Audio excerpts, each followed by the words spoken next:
Okay, so this review is kind of like a how do you take the midterm review.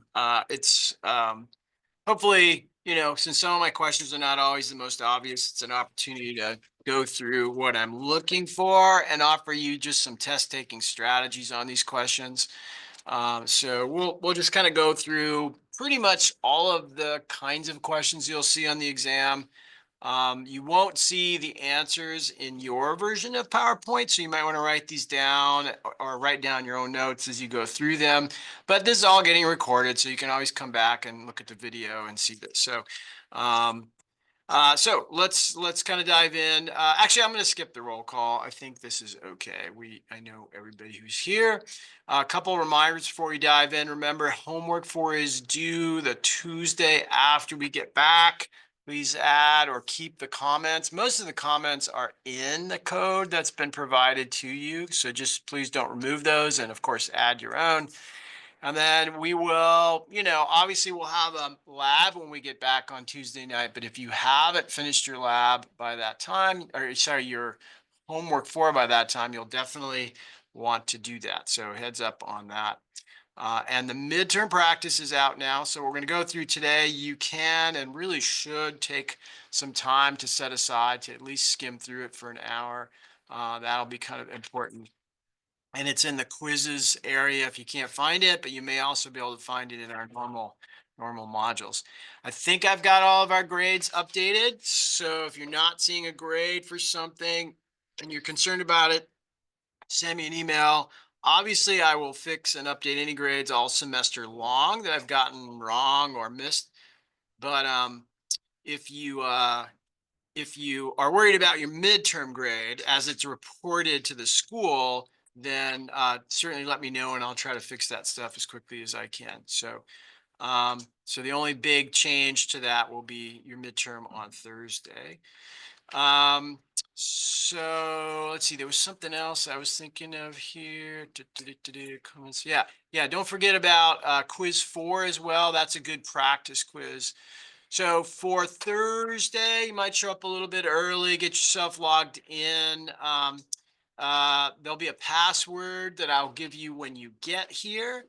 And Zoom, you might want to do this now. I'm on Zoom actively, so you might want to go to the syllabus page if you want to be able to kind of just test it out before. But when you get here on Thursday, if you find a problem with a question, the way I run my midterms is I ask you to just chat to me privately in Zoom rather than coming up to the desk. So there's always going to be a question that's got a problem. I'm not perfect. So I'm happy to try to help guide you through when you run into a question with a problem. But it's obviously not for getting help on your midterm because it's a test. But it's a lot more kind to your peers just doing it that way. So usually people who haven't used Zoom before will find out during the test they can't figure out how to log in, and it's frustrating and it kind of throws off your concentration. So good idea to just test it out beforehand. If you want to try to do that now from the syllabus page in Canvas, just look for the Zoom link, and you don't even need to type anything in. Just click on it, and if you're logged in to your Com account, then it should just drop you right in there. So if I see you up here, I'll just add you in. And during the test, it'll be private. So all of the stuff that you will have typically have in Zoom will go away. You can only just chat privately to me.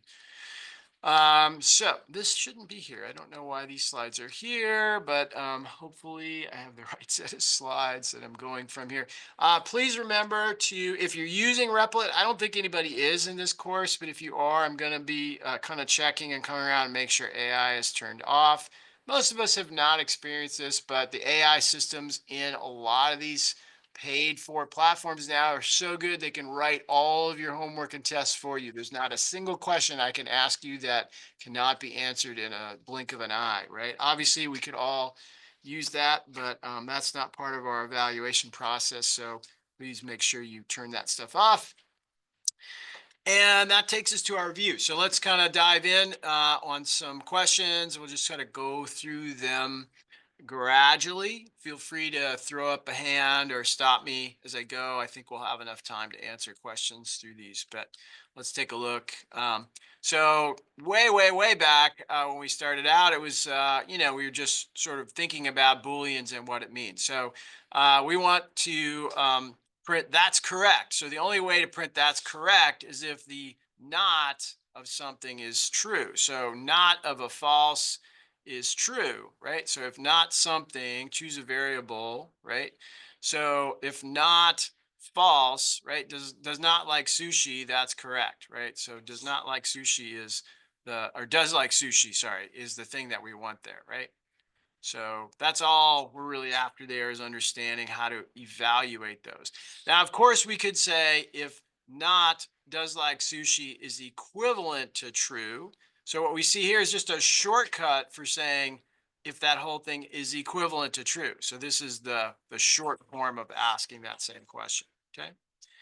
Now, data types in general, when we have questions like this, we're just sort of looking to see whether or not you recognize the little hints that we've been exposed to, right? Double quotes is always a string in C++, right? This right here could be a float or a double. So there's two possible answers to that one, right? It could be a float or a double over there, right? That is always a character. So we want to pay attention in C++ to single quotes versus double quotes, right? And of course, the Boolean is a Boolean there, okay?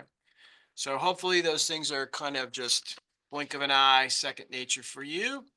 And then we did a lot of our logic with if else. So we're looking for something that, makes sense. If something X relative to Y, right, not equal. So there's always a couple answers in some of these. So if X is not equal to exclamation point equal, that would be not equal, right? And then here's an else. So I guess this one really only has one correct answer possible in each one, but sometimes these questions are, more obvious than it might seem. Math operators, the ones we're looking for is just, first off, how do we do a math expression in the middle of a cout, right? So these parentheses here are a little bit of extra just to make sure the compiler knows we're like, hey, I want you to print out the answer to this whole question here. So if we're supposed to print the result of 10 modulo 5, it's pretty much literally that. And so we just got to remember that that's our percent symbol there, right? So that's our modulo, okay? Increment and decrement, we spent a little time with these, and they have some really secret powers we haven't really explored, but most of the time it's just about adding one or subtracting one. So if I say decrease X by 1 using an operator, that's your clue that that's one operator. Sometimes people will say like, X equals X minus 1 and try to put all of that stuff in there. But that's not really what we're looking for. We really want to know whether you know what the operator is for decrement. And that's going to be our answer right there. Okay, so X minus minus subtracts the 1, of course, from that X value. Okay. Then we started moving on into compound. That's multiple things, right? So compound means more than one usually. So compound logic statements are kind of this and that, or this and or something else. Okay, so this is our and our ors, of course. So if I'm supposed to print hello world with this, that means this has to be true and this has to be true for that to happen. So how do I make this true if I know what these values are? So A must be something relative to B that is a true statement. So A less than B would be valuable, right? Less than or equal to B would be correct, right? So there's a couple answers that could go in there. And then similarly, B greater than C. So just kind of think, broadly about how to make those individual parts true if we're supposed to be able to print out some particular thing at the end of all that. So that's our if else. We should all be a little bit familiar, certainly ENDL and the idea of moving the cursor to the next line is all for humans, right? It's just about making things look nice on the screen, but it's still pretty important. And of course, you can have a \n in a string. You could even have a \n inside of single quotes because it is, after all, just a character. We're basically saying, hey, compiler, here comes a special version of n, right? So it's this letter that the compiler kind of treats specially because of that backslash there, okay? So, but both of those things mean move the cursor to the next line. So we said, hey, print a new line character. That could be an ENDL or it could be a \n.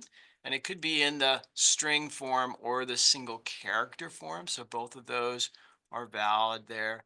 And then ends with a new line character similarly, okay?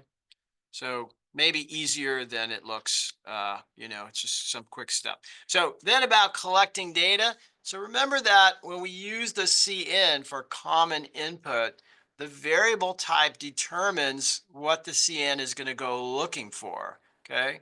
So define a variable based on the prompt below. So I'm saying, hey, look down here at the logic of our program and use that. Well, it's, pretty obvious. We're asking the user for a double value. So let's put a double type up here for our response. And then let's collect the data in the response. Okay. So there's our double, there's our print message, sorry. And then collect the data here in the response, right? So cin into that response. Okay. Which kind of makes sense if we think about it. Our user needs to see the message and then we collect the data and then we can print out the data. Okay. So just kind of read through the whole thing and then kind of circle back and fill in those boxes. You should be pretty good. So combining those two things together, and we've done a lot of this, declare a variable of the most suitable type. This is pretty similar. What character represents the concept of addition? So we're asking the user that question. And so we're going to need a char type up here. And this is all about remembering that our imaginary user is over here on the side, right? So we're aiming the output at that user. So that's the less than, if that's helpful for you. And then we're going to collect the data and put it in the variable. So cin into the addition variable, okay? And then we kind of just echo that back out to the user. So pretty basic stuff there. Just a matter of reading through all that. And then we have our operator precedence. So this one's a little bit rough. I don't know if this is actually, I'll double check and let you guys know if this is actually on the quiz still. I might have pulled this one out, but let's just look at this. If I say which answer below is equivalent to this statement, that looks pretty intimidating, right? But what we're saying is do these things first, right? And then do the rest. So let's just take a look together at which of these crazy things looks like that. So the S and the T, multiplication, and then the B, right? So pretty much this is looking pretty similar to both of these to what's up there, right? We're going to get the same math answer here. And then the division is going to happen. It's kind of like a magnet. So even without the parentheses, that's going to be okay, I think. And then this looks similar as well. So those two are looking pretty similar. I'm starting to think maybe this could be the possible thing. So let's just check, right? So these are going to end up being mathematically the same and this and this. So really, it looks like this is my answer after all here because all of these things are essentially going to give me the same math answer, okay? And the point of these questions is remembering that even when we forget our parentheses, C++ is going to treat these things as very strong magnets that pull together the related terms, okay? And then the plus, just like in math class, the pluses and the minuses have lower priority or lower precedence, so they happen later on in the evaluation of that equation, okay? So don't think that's going to be on the test, but just since I forgot to pull it out of there, I thought I'd point that out for you, okay? Modulo is going to be your friend forever if you're a coder. So we want to get used to how it works. So these questions are just, testing whether you kind of understand the math and remember what a modulo is. So when we say A modulo B, we're getting the remainder after putting A, sort of dividing, A by B.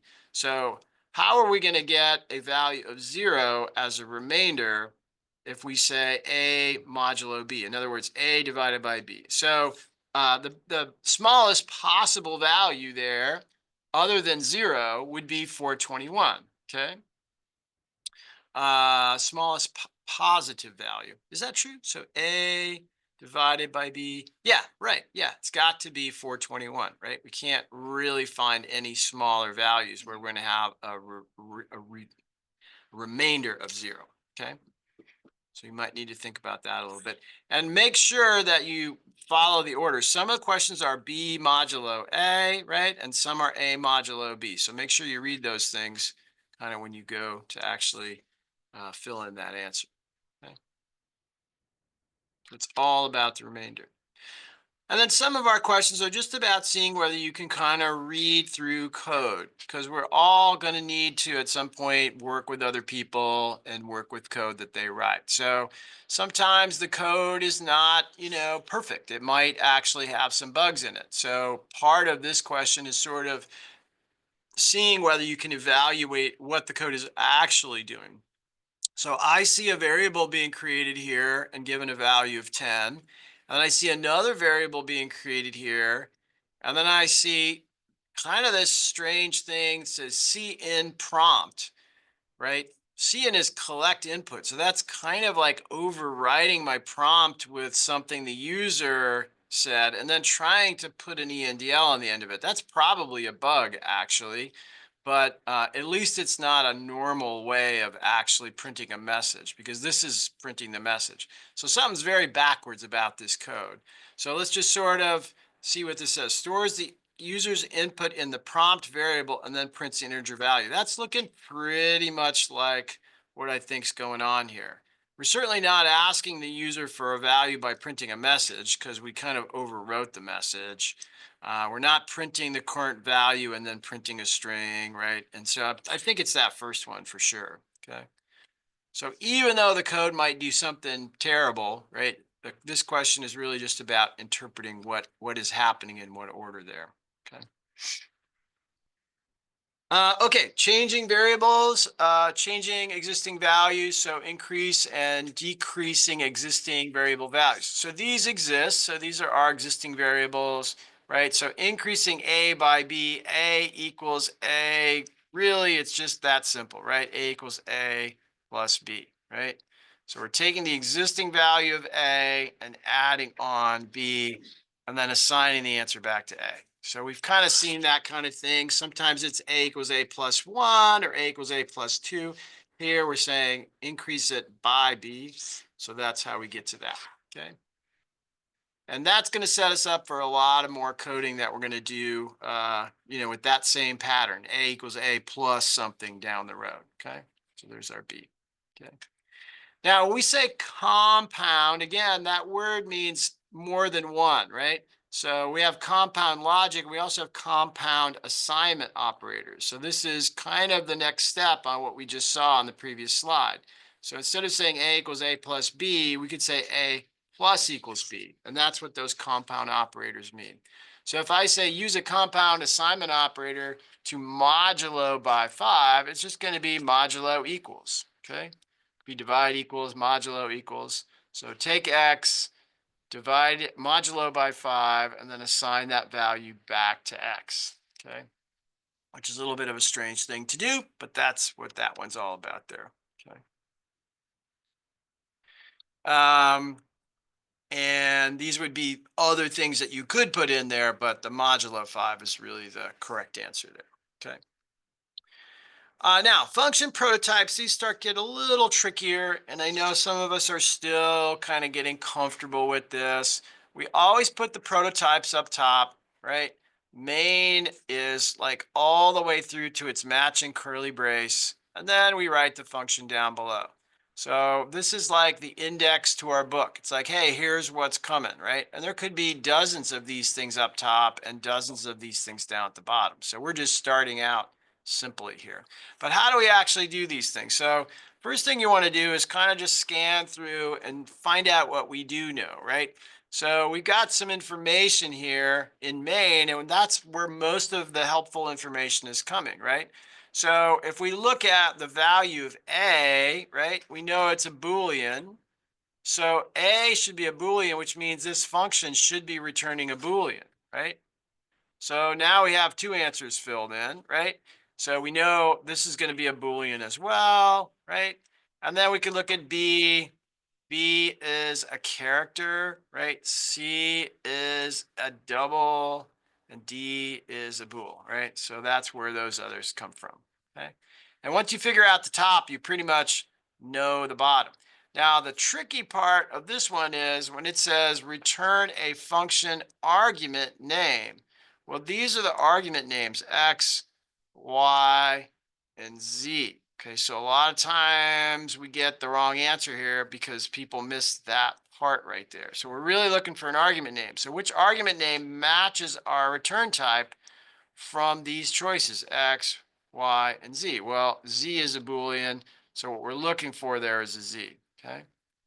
So it's a pretty silly function, but at least it's doing all the things it promised to do. It promised to return a Boolean, it promised to accept a character, a double, and a bool, etc. So that's really all we're looking for, and we're using main to help fill in the puzzle pieces, okay? And always these are going to match, right? Always, always, always. These things should match top to bottom for our prototype and our function implementation, okay? So those are our function prototypes, okay? And then we got into while loops, and we said, you know, most while loops are pretty straightforward, 0, 1, 2, 3, 4, 5, 6, 7, 8. So how do we actually produce that sequence? So start with what makes the most sense, but don't worry about making a mistake, but do check to your work after you put it in. So it's like, okay, I want to go from 0 to 8. Now, this has got a while true up here. So this one's a little tricky. It's like, okay, well, I'm going to keep going forever unless you quit. So one thing you want to remember is this condition up here is the condition under which we continue. While it's true, we keep going. This is different. This is the condition under which we want to leave the loop, okay? So if we've printed out the 8, and X is greater than or equal to 8, then we definitely want to break, okay? Because we've kind of already done our last thing. So 8's a pretty good thing there. If you had guessed 9, right, then you would say, oh, okay, well, does 9 work? Sure, but that means then I would have printed a 9 as well. So you kind of look back and think, okay, did the number I pick actually give me the sequence that I want, right? And then down at the bottom, we're just increasing our sequence. So, you know, that's perhaps the easiest part of that. Okay. But make sure you kind of, you know, check your answers for all these sequences. So here's one similar, right? So we're going to say, what is our initial value? So take a guess at a -3. Well, X is less than or equal to, you could say 3 here. And that means we will print a 3, increment, go back around, and well, let's see, let's think about it. If we say 3 here, so we print the 3, X equals X plus 1, that's 4. So I think actually that's going to be okay with a 3, right? And we just increment that. Okay, so we should get our full sequence there. The normal pattern for this is we print, of course, or we do something and then we increment. But some questions are going to be tricky and they will switch that on you, okay? So you want to be heads up for that. So here's one that's trickier. So we're going from 0 to 6, we think, right? So we're going to say, well, what if we started at 0? If I start at 0, the first thing I'm going to do is change that to a 1. And if X is equal to something we haven't figured out yet, but printing the 1 isn't really going to get us the 0. So starting at a 0 is actually not going to work for us, right? So in this particular case, that is the big clue that something is different, right? And so we need to start at a -1 on this one so that by the time we get to our C out, we get the thing we want. And then just work through the logic on how we skip a 3, right? If I get to this point and it's a 3 already, then just skip that, right? Continue and keep going around, okay? And you might just need to pencil this out, or it's totally fine to open Program IZ and code it up, right? So do a little quick test, If you got the time, or if you can come back and check your answers by putting some code in, then that's always a good thing to do. Okay. So we'll have one or two of those at the most. Okay, reminders again, the difference between character, string, and an ASCII code, okay? So as C++ coders, we are expected a little more so than maybe Python coders, although I don't, not to be a snob about it, but we're a little more low level than Python. And so very often we are expected to be aware of what an ASCII code is, right? So here we're just gonna kind of look through these and say, okay, what do I need? I need to assign a character, a string, and some ASCII code. And I want to print out X, Y, Z, A. And notice that the X, the Z, and the A are capitals. So a character up here is, of course, just going to be capital X. Another character is going to be a lowercase y. A string, and this is where folks get this wrong. If you put a single quote here for the capital Z, it would be wrong. We need the double quote because it's a string variable, okay? And then number, it's like, well, wait a minute, how am I going to get an A? You're going to have to go to the ASCII table and look up a capital A, and we would find that that's a 65 in the ASCII table. And you'll have a link in this question, of course, that takes you to the ASCII table, so you can look that up. And now we can kind of see that when we force that number into a character, we will get our equivalent character back, which is our capital A. And that's what gives us that sequence, okay? So it's really just testing if you kind of remember the single versus double quote, and you kind of have a clue about how to look up these ASCII IDs, okay? Now, the other subject, we probably still could do more teaching on this, but when we think about scope, we always, in C++ in particular, think about curly braces, okay? So when I look at code for the first time, the first thing I do is try to find main, figure out, where's the structure for the curly braces. If I'm curious about line 17, I'm going to work outward from there, right? So I have my for loop curly braces, then I have my main, right? And then I kind of have another function over here, but this is kind of private to me. I can't see inside of a function from over here. So this is kind of gone as far as I'm concerned. However, we have this variable up here, what we call file scope. So in C++, if I do something like this, which we really don't like doing in coding, we consider that to be bad practice, but we can do it. So that means that S is also available to me. So really the variables are going to be a Z, a Y, and an S in that particular case. Okay, those are all possible variables that I could use to replace that double or triple question mark there. Okay, so we just sort of have to look outward for those questions. Okay. Okay, quick reminders on ASCII. Really simple stuff. Just looking up the table, the ASCII table. Remember that when you do it, I'm not going to ask you about these weird things called hex or octal, right? So there's usually an octal and a hex column, but focus on the decimal column for the character that we're looking for. So if we're looking for the character for a 3, watch out, because, this is the decimal for an invisible thing called end of text. We don't even use that thing, right? So what we're really looking for is the character 3, which is down here, which has a decimal value of 51, okay? So that's what we're really looking for there. It's easy to get lost in that table. And it's really easy to think of the character 3 as the value 3, but we're looking for the ASCII code for the character 3. And it is weird that the ASCII code for the character 3 is not 3, but that's just the way, these things got invented a long time ago, right? And we just got to remember that, okay? And then always useful to remember that if you're going to convert from uppercase to lowercase, you're going to be adding a value, okay? And it is never going to change. It's always going to be 32. So adding 32 to uppercase will turn it into lowercase and vice versa, okay? So that's just an important fact to keep in mind. Okay.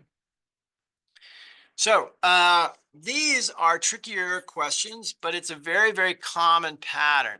If somebody says, is anything uppercase in this string, then the easiest way to answer that question is as soon as you find it, return true. Okay.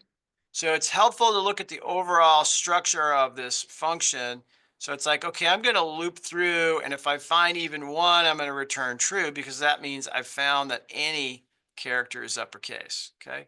But if I get to the end, I'm going to return false. But I got to go through the whole string before I can actually do that. So whenever we're going through a whole string, we're going to start at 0. We're going to continue while we are less than the size of the string. So that's str.size with those parentheses. Okay. And in order to know whether something is uppercase, I just need to know whether the string character at position X is greater than or equal to a capital A, right? And, right, it has to be an and in that case, right? Not an or, because we want it kind of between the bookends. So it has to be greater than and less than or equal to the capital Z. Okay. Now you could put the ASCII code for an A there, and that would work too. C++ is okay with you using either the ASCII character or the actual ASCII integer value or value, right? So if you want to put that in there, you can do that, okay? And then we got into writing some functions that take or return strings. A lot of functions that we're going to write require us to kind of go through a string and look for something or do something. So these are weird little functions. They don't really tell you what they're doing, so you got to kind of figure it out. But the instructions are print all the characters found after the fourth character. So we're just being told after the fourth character. We're not being given that as an argument. So that kind of simplifies things. So remember that the fourth character is over under the 3 position because we count from 0. So if X is greater than 3, then print out, right? Okay. But also you could start, right, at any number up to and including 4. So there are multiple correct answers for this X, okay? So if we start at 0, we're just going to keep, skipping. We're not going to print, not going to print, not going to print, and then we start printing, okay? So when you first see this, you might be a little daunted by it, but just start out, take a guess, and then check your logic as you go, okay?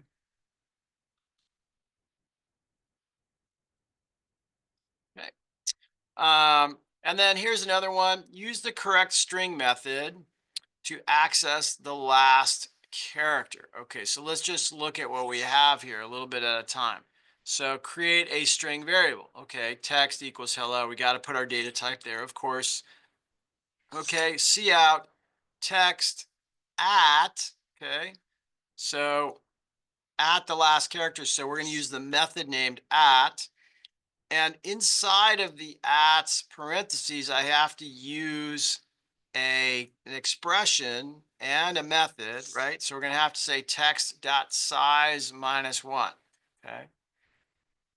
So we're saying find the size, subtract 1 to get to the last position, okay? Oops. Now, I will always give you credit if you put a space in and around these. Unfortunately, Canvas does not play well with those extra spaces, but if you do that and you don't get the correct answer, just give me a shout, tell me the question number and email, and I will give you credit for that, okay? So write those things down, or if you come back later and you look at your test and you realize you didn't get credit for that, I'll give you credit. And I do have all variations of those spaces that I can think of, but sometimes I miss one, okay? Now, for loop is really useful for situations where we just know we're going to be counting from 0 up or, 10 down to 0 or something sequential. So a lot of times we just want to be able to express a while loop and a for loop. So that's what these questions are about. And the important thing to remember, probably the most important thing, is to declare the variable right here. So we have to say what type X is. So float X, int X, double X, whatever. We could leave that out, but then that requires that we had already created X up here. So normally we will declare it in the for loop so that it goes away after the for loop, okay? And then we just say less than or equal to 9, and then we increment by 1.5, pretty straightforward, okay? So most of these are pretty direct. Okay. Now, here's some functions. We did this in particular, I think, as a lab, and it's an important one to be able to think about. Somebody gives us a number, we want to add up all of these sequences. In math class, we do all sorts of infinite series. So we'll see this again toward the end of the semester. We can solve some really important math problems with like really lots of loops, right? If we understand how to think about it properly. So we're just trying to add up the numbers, including one, all the way up to some count. But always we have to initialize the counter or accumulation variable, right, to 0 first, okay? And then we'll go ahead and keep going while we're less than or equal to the count. Add one, and here is maybe where we see the most mistakes. P equals P plus whatever the A value is, right? So we're trying to add 1 plus 2 plus 3 plus 4. So a lot of people will put a 1 there. Unfortunately, that's not going to get us the sum of all values up to and including count, right? And then, of course, we need to return that total sum at the end. Okay? So if you get this, you're going to see that pattern over and over and over again for lots of really important problems, okay? The other one we talked about that is kind of the most typical first interview question you get, not always because it's getting to be so predictable, but it just sort of tests, how many different ways you can think about reversing a string, right? So here, the main section says, here's the string. I want to get the reverse back. When I print it out, it should be 987. So how do we actually do that? We're going to get a returned value. So the first big clue is it's not a void function. We're actually giving something to it and getting something back. So that's really going to be a string and a string, okay? So once you have that part filled out, you're kind of on your way. So we've got a blank string to start. We're going to loop through it starting from 0, but what is I? I, of course, is an integer. We're going to keep going while the I is less than the length of the string, not -1, right? So when we say I less than, that means from 0 to less than the size, that's that many times, right? Because we're not going to include the last one because we already have a 0 position. And then we'll just increment that. I equals I plus 1 in that case, okay? So the thing that we're going to put on there to the front is the character we're interested in, okay? So since we're going from I equals 0, we just need to pull out what's at location I in str, okay? Sometimes people put my string in here. So it's my string equals this at location I glued on to the front of that. And believe it or not, that's what, of course, reverses that. And then you need to return the newly created string, okay? So that's our classic reverse string. And there's a couple different variations on this, but most of those we covered in class. So if you take your practice quiz, I think chances are you'll see a different version of that. Then we looked at vectors, which are kind of like strings. They also use the @ symbol. So if I say print the third item in the vector, counting from position 0. So we're not saying you need to do the counting. We're just saying, remember that we start at 0. So the third item is, if this is first, second, third, right? And unfortunately, I know that language is very confusing, but printing the third thing, if that was the point of this whole function, we just got to say @2. So we're just trying to figure out whether you know that we count from 0 or not, right? Or that you know what that means, okay? So it's just a little reminder. Okay. This one's a little bit more involved. So we're just in main, and we're creating a vector type based on the for loop below. Okay, so this is a little tricky. So vector of what? Integers, characters, strings. What are we adding below to our vectors. So v dot says add a character. So lots of clues here. If we remember single quote, we know that's a character. So that's going to be a char type. Okay.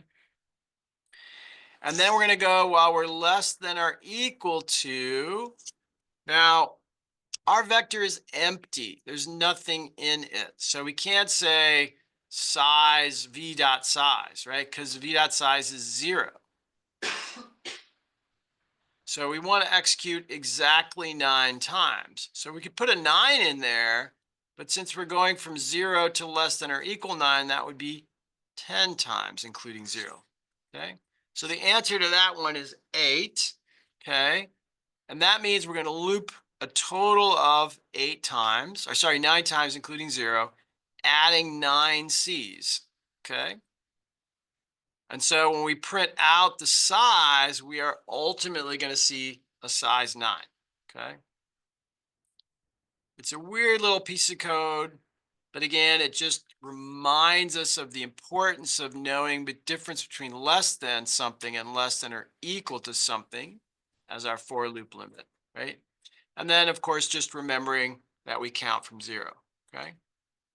So if this one seems weird to you, definitely just have a sit down and write that one out, play around with those numbers, change that to a less than equal to, and I think it'll be a little more clear. And of course, our push underscore back method. And you can look all these things up. And again, you can code it during the exam if you like. It's perfectly fine. Okay.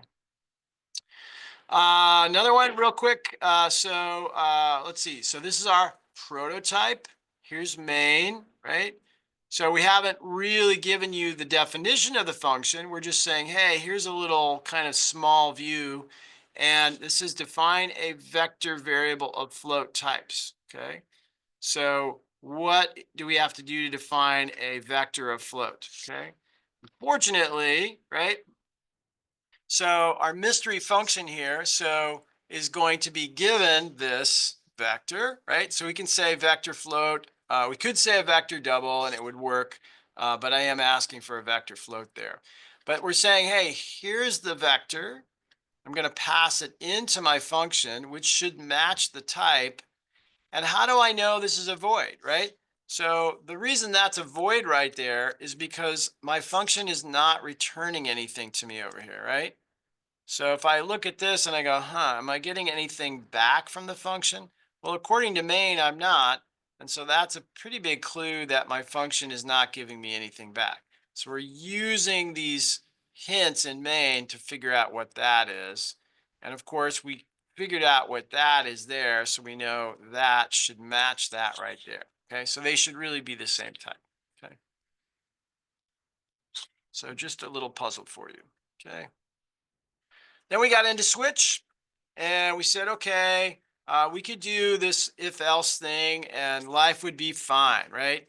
So if my num equals 0, do something else. If this or this, do something else. Otherwise, some other thing, okay? So the tricky bit over here is that I've well, first off, you have to recognize that switch is switching on my num, right? So it's the thing we were checking for over here, right? And then you kind of got to read through this and go, oh, wait a minute, this is the last thing here. So in switch language, we put the word default there rather than else, okay? So that becomes our default case, right? If nothing else triggers, then we're going to do that, okay? Which is kind of a weird thing to do. Normally we put our default at the bottom, but this is just kind of checking your reading skills for your code.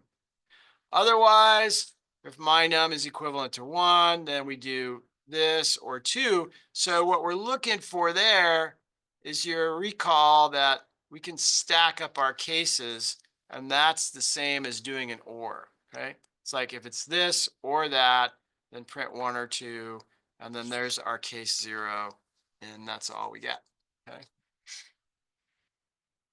So pretty much just translating that thing over directly. Then we extended that idea to this thing called an enum class. So this is us creating a brand new type, kind of like bool, right? So we're going to do more of this in the second half of the semester, but it's really fun as a coder to create your own data types. And that's really kind of what we're starting to do here. We're saying, hey, let's create this data type tools that has, instead of true and false like bool, we have hammer, saw, wrench. And notice there's no quotes on those things. So they're kind of like true and false. They're symbols that C++ will recognize in our code. And we gotta remember that it's enum class, not class enum. So that's one thing you've got to remember. And then also, anytime I want to create and assign a value, I have to express the enum class that it comes from with this double colon before I assign some value. So there's all sorts of things you could put in here, of course. You've got three choices, so that one is relatively straightforward. And now we're testing tools double colon my tool, okay? So I think I maybe even had this wrong in last semester's notes. I had to correct that, right? Our tools saw, our tools hammer, our tools wrench, and then ultimately our default there at the bottom, okay? And the other tricky thing that I forget, notice there's no equal sign over there. I'm not saying enum class tools equals curly braces. That's just a weird inconsistency in C++ that we have to memorize.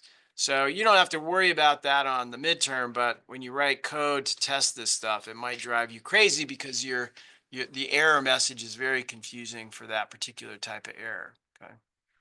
So that's one of those rare places where we can't put the equal sign for that. Okay.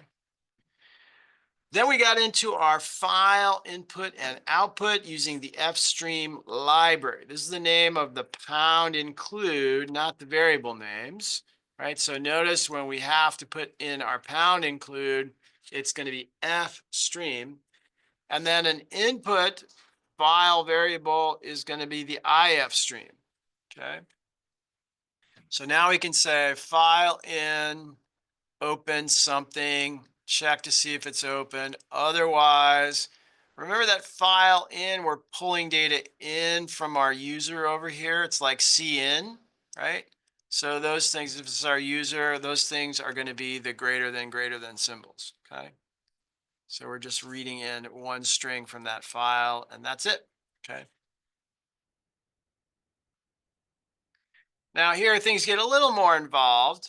We look at this data, I look at this and I'm like, looks like there's a number and then maybe a word or a string and then another number down here, right? It could be like number, but you know, at least I got some number string number there, right? So I've got to read in that information. First off, I need my file variable. So it's an ifstream for input. And so this is going to be the fishing pole kind of analogy for pulling in the fish, right? So file ref, right? But what am I reading in down here with file ref? A should probably be something like an integer, okay? You could guess that it's a float, and I don't think I would count you wrong on that, but integer seems the more obvious answer. And of course, a string, and then we have either a float or a double out there is going to be perfectly fine, okay? So that's all we're really after there. And that's a lot like cin, right? If it helps you to remember that, that's your kind of equivalent to cin, but we're just using the file ref. Okay. Okay. Another one. So this is just saying, I feel like we're missing some data here. Guess not. So we're just saying, hey, go ahead and read in from or write out to a file, right? Define the output file. So that's going to be ofstream from the fstream library. And then close, right? So not a lot to do here. We just got to remember that close is a method. And just like open or is open, a method ends with two parentheses. So file out dot close is the method that we're after there, okay? So you can look these things up. You can look at your sample code. You can look at your old quizzes, whatever you like to do there. That'll help you with that, okay? And then we get a little more complicated. It's a combination of these two, and there's some variations on this. But we're going to open a data file and for reading, and then we're going to open a data file for writing. Okay, and we're going to sort of change the data a little bit when we write it back out. So once we open these things, we read into the A. Well, what is the A? What's the first thing that we're actually going to read in here, right? So first off, we know this is IF stream, OF stream. The A looks to me like a character. It could be a string, but if you make it a string, it's going to read all the way up to the end of the line, and including the 1. So it's going to be X1 as a string. So really, character is the only thing that's going to work there for that one. And then we can read the integer, okay? And now it's just a matter of remembering the direction of these things. And we're looping for 0 to less than b. Well, b is this, right? The second column here. So we're printing out the value of a to the file. So that is just our less than, okay? So we're printing that out b times to create this sequence, right? X, P, Q, Q, Q, etc. Okay? Like so. Okay. Function overloading. Oh, and by the way, this is called run length encoding. This is a very compact way of representing information, right? So if you have a lot of DNA sequences or things that repeat themselves all the time, rather than storing them in files like this, we tend to store them like this and then sort of expand them when we need them fully expanded, okay? So just an FYI, nothing that's on the quiz, but interesting stuff.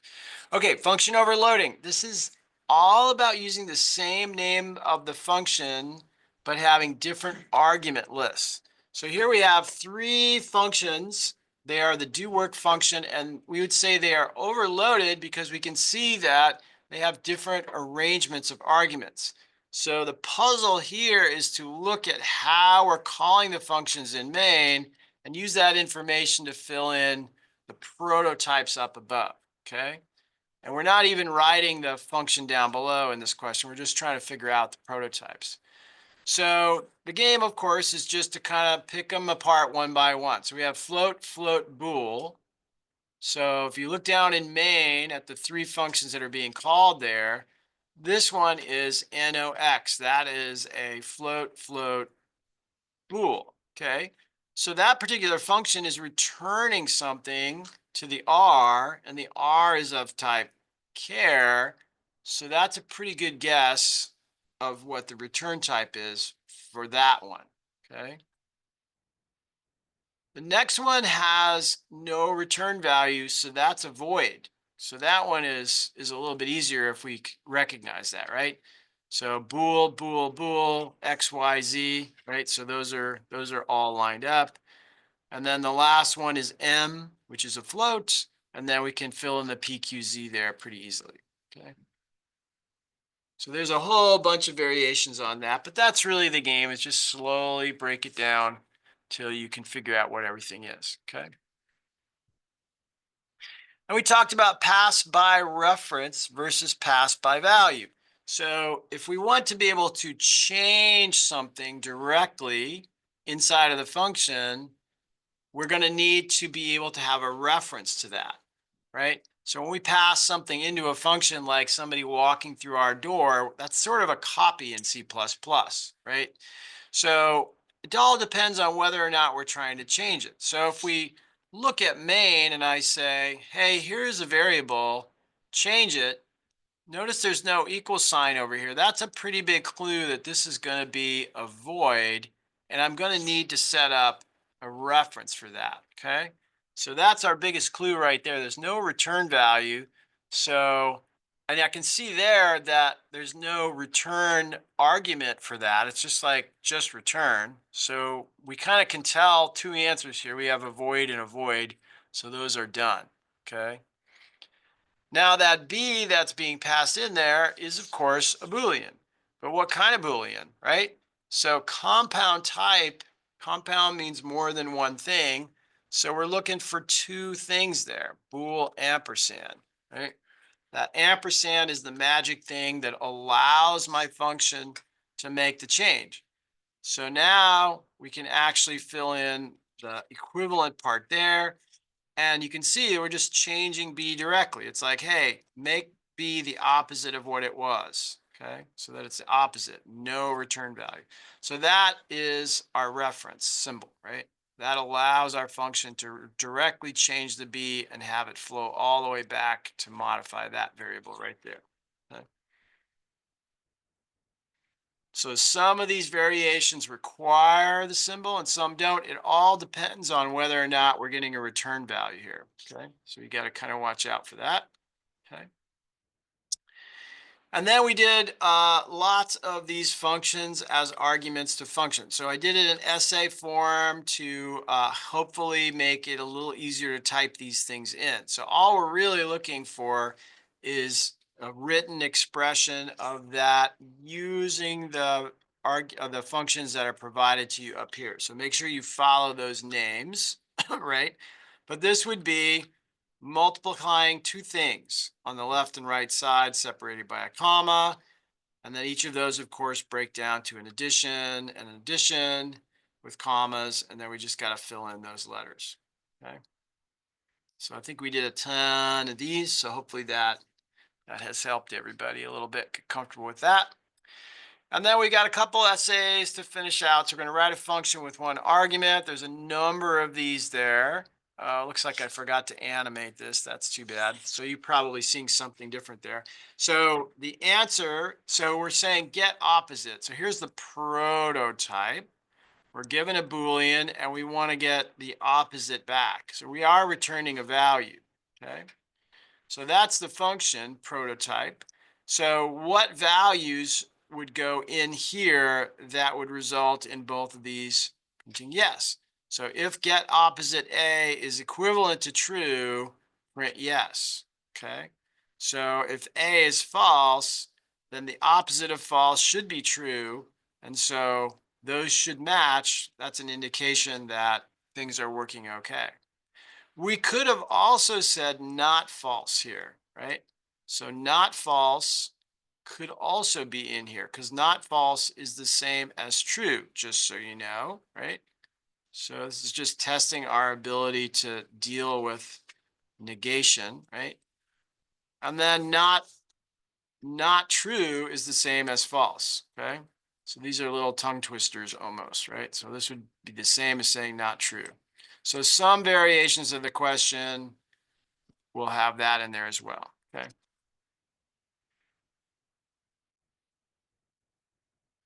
Okay. And then so here is our answer to the question. So us writing the function, right? So this is just explanation of the setup in main.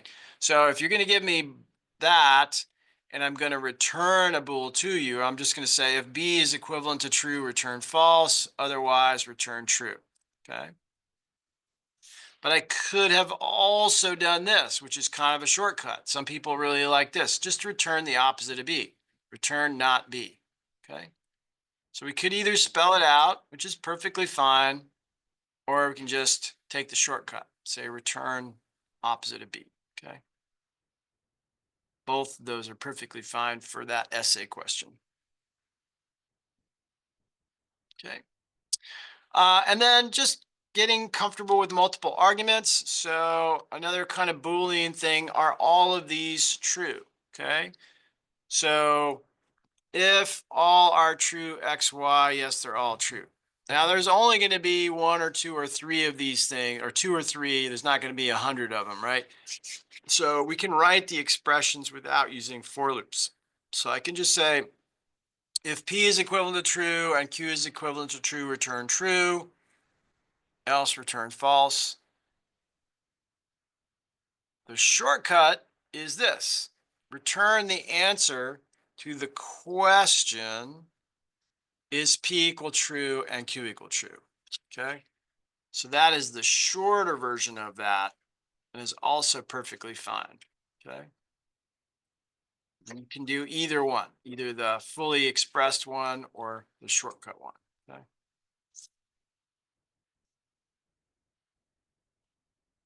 Okay. And then reading from a file, there's some questions where it's just like, hey, here's a file, write some code to read from that, okay? So, right. So let's look at our prototype. So print the count of letters found, right? So how many of this letter did we find in this file? Okay.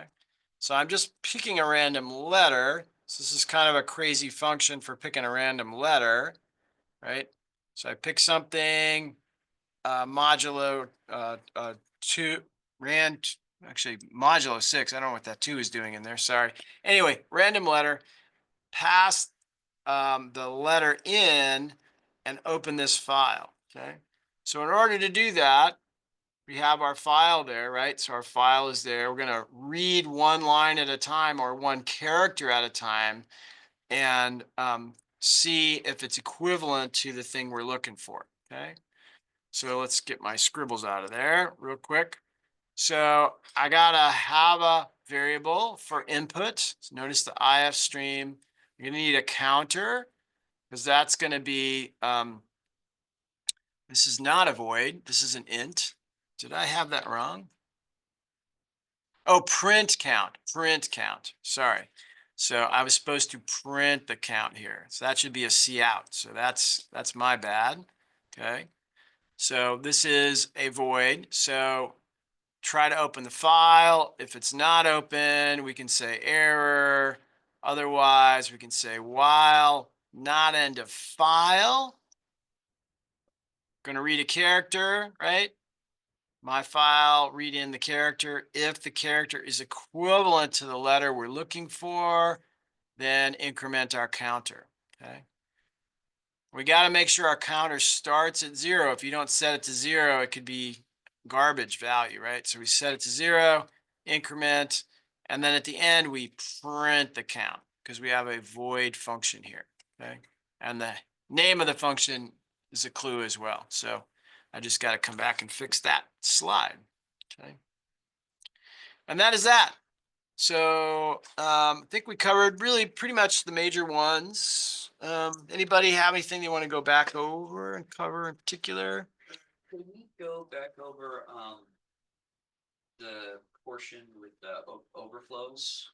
Overloads? Yeah. Yes. Yeah, let's do that. Yeah, sure. Absolutely. Arguments as functions. Yeah, those are a little quirky. So let me clear away my scribbles here. So again, the idea with overloads, let me just summarize and see if there's any specific questions. But the only way it works for the compiler is if the functions are different enough that the compiler can look in main and kind of go, hey, which one of these things are you talking about, right? So it's going to have to do the checking on all of these things to figure out which one. And if it doesn't find one that matches, then you get an error. So there always needs to be a matching one for every one of these in main. I see. So it's like checking each of the, okay, yeah, that makes sense. So what the compiler does, it's going to start here and be like, I'm happy. Oh, okay, wait a minute. What do you got? You know, what is this? And it's going to go up here. It's like shopping. It's like, which one of these is the one I'm going to call? And if it turns out that they're identical, like if it was bool, bool, bool, bool, bool, bool, then it's going to be like, hey, I can't compile this program. That's ambiguous. So it is possible that your functions might be too similar, but usually if these are different, then that's enough, right? Yeah. All right. So, yep. And that's called overloading. Most languages support this idea of overloading. So it's a pretty common concept. Okay. Yep. Any others anybody want to touch on? Okay. But again, open book, no AI. You can use your quizzes. The corrected answers from quizzes will be gone. So if you want to go back and study your quizzes, do it before the day of the test. So you have a chance to see the corrected answers because they will not be there during the test. So just a heads up on that. And remember that the midterm practice won't give you corrected answers. It's just going to give you your final score. Okay. Okay. All right. Well, let's call it quits. I'll stay around if anybody wants to work on homework 4 or any labs. But otherwise, I'll see you guys on Thursday. Try to come in just a little bit early, and I'll send out a reminder so people know they got to come to class that day, just in case. All right. Thanks, everybody.